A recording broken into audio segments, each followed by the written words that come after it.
Tell me about your concern. How did this start? You've got a seven. Tell me about the age of your kids, and then you wrote us because you'd been sending some letters to your son's school and you weren't getting any response. I was actually sending letters to Hillsborough County, the representative for J.S. Robinson Elementary. I believe her name is Miss Perez. I've done it the last 4 days, just expressing my concern about the optional mask with this Delta variant going around.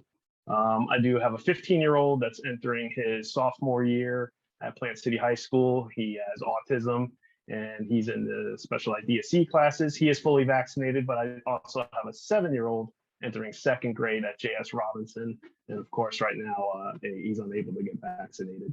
And that's kind of concerning with this Delta variant going around. And tell me, you obviously pay attention to these types of things because you were pretty knowledgeable. Your email. Tell me about some of your emails. They included like the R naught for the Delta variant. You've obviously done some research. Yeah, I tried since the beginning of this pandemic, tried to stay on top of it with the facts and follow the science and data. I feel like this virus has become too politicized, and we just need to get to the nuts and bolts and follow the science and the data. Especially with this Delta variant going around, it's more transmissible. The R naught number is 6, and it presents as the common symptoms the same as the common cold. So, you and I, we've all gone to work with the sniffles. Kids send their or get sent to school by their parents with the sniffles. And right now, we don't know if that's COVID or the common cold. And with such a high R naught number, there's potential for outbreak if we don't take every safeguard that we can to protect our kids. And one of the things I try to highlight in my emails to the county is their mission statement.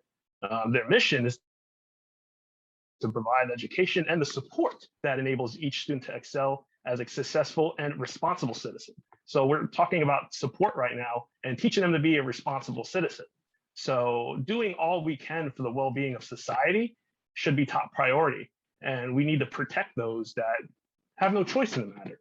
And that's those that are immune compromised, that can't get vaccinated, and our kids that are K-5 kids that have no choice to not get vaccinated. My son's asking me when he can get his vaccination. I got to tell him every day that you can't do it yet, buddy. It's not allowed. It's not allowed. And he wants to get his vaccination as soon as he can.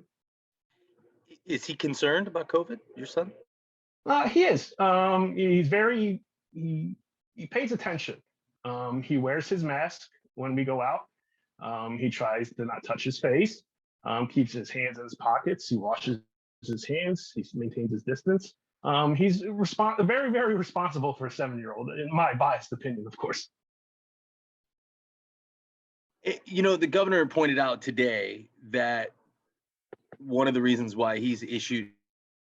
So first of all, let's talk about this. What's your reaction to the governor saying today that he's going to issue an executive order that makes all mask mandates optional for schools so that there will be no mask mandates in schools across the state of Florida?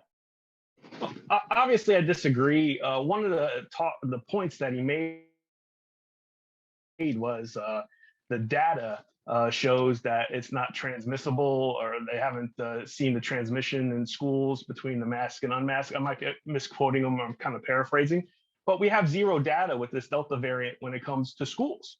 So how can he, point to the data shows this when we haven't been in school while this Delta variant has been running rampant throughout the state?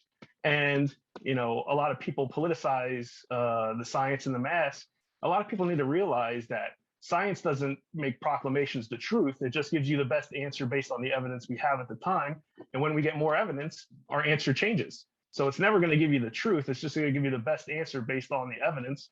And the people that understand this evidence are those at the CDC, the American Association of Pediatrics, that both have recommended masks for everyone in schools. That might be the best description of science I've ever heard. I'm literally going to put that on social media later and say, hey, everybody, this guy just explained why we need to be aware of changing recommendations. Because that was literally it. That was like the best way I've ever heard it explained. You're getting claps from my colleagues who are sitting around the desk. Thank you. I appreciate it. Let me ask you this. Before today, right? Before this was an issue, or before when you were trying to find out what the school district was doing, what were you hoping? What were you hoping that you would at least get a response? I assume. Tell me what you were hoping would happen. I mean, as you saw in my email that I sent to you, I at least wanted acknowledgement, and it's been 4 days. I haven't gotten acknowledgement at all.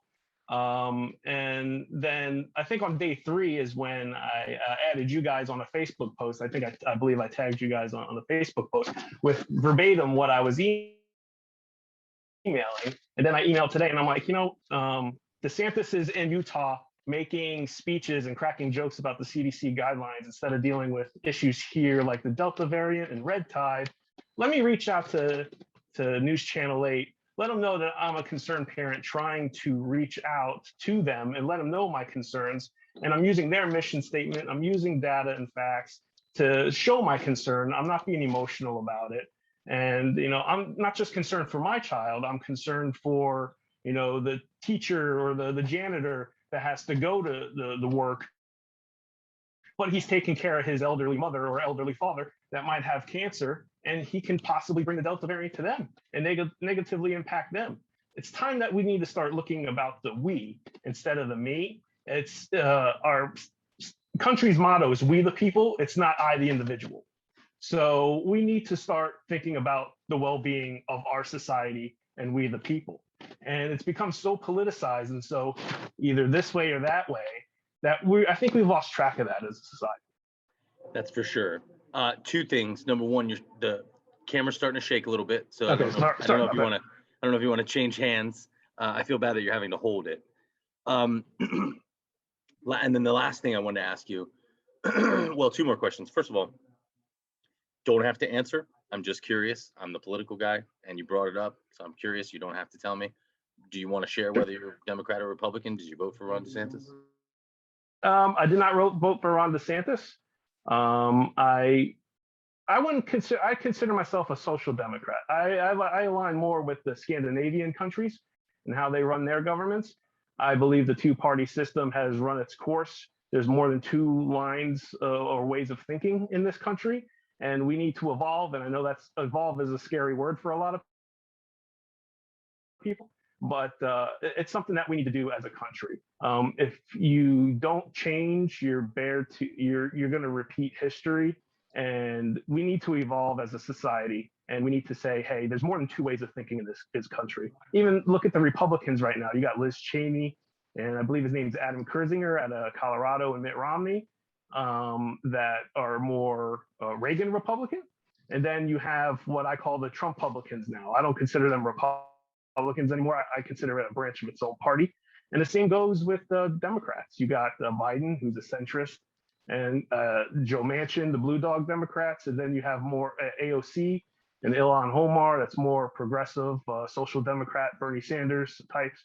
And while I don't agree with everyone, I also don't put politicians on a pedestal like seems to be happening nowadays. And it's kind of sad.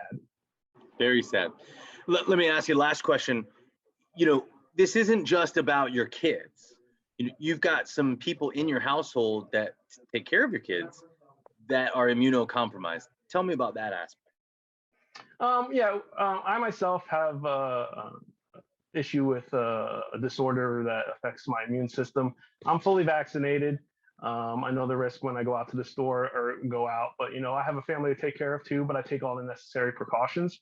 And I have family that take for my children as well, deal with serious illnesses that affects their immune system in a negative way. And my child can be going to school and he could be wearing a mask and doing everything possible to keep himself and others safe.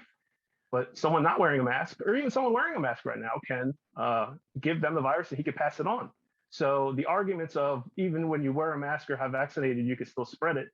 Wearing a seatbelt or doing everything that you can to stay safe, to have that negative impact to be as close to zero as possible should be the goal. We shouldn't just say, oh, it doesn't work 100%, let's not do it. So if I gave you a bowl of jelly beans and 2 of them were poison, are you going to put your hand in it and take a handful and take a bite, or are you going to do whatever you can to keep yourself safe? And I think that's what we need to be thinking about now. Very refreshing to talk to somebody who's got the head switched on. Nice to meet you. I appreciate your time, Dan.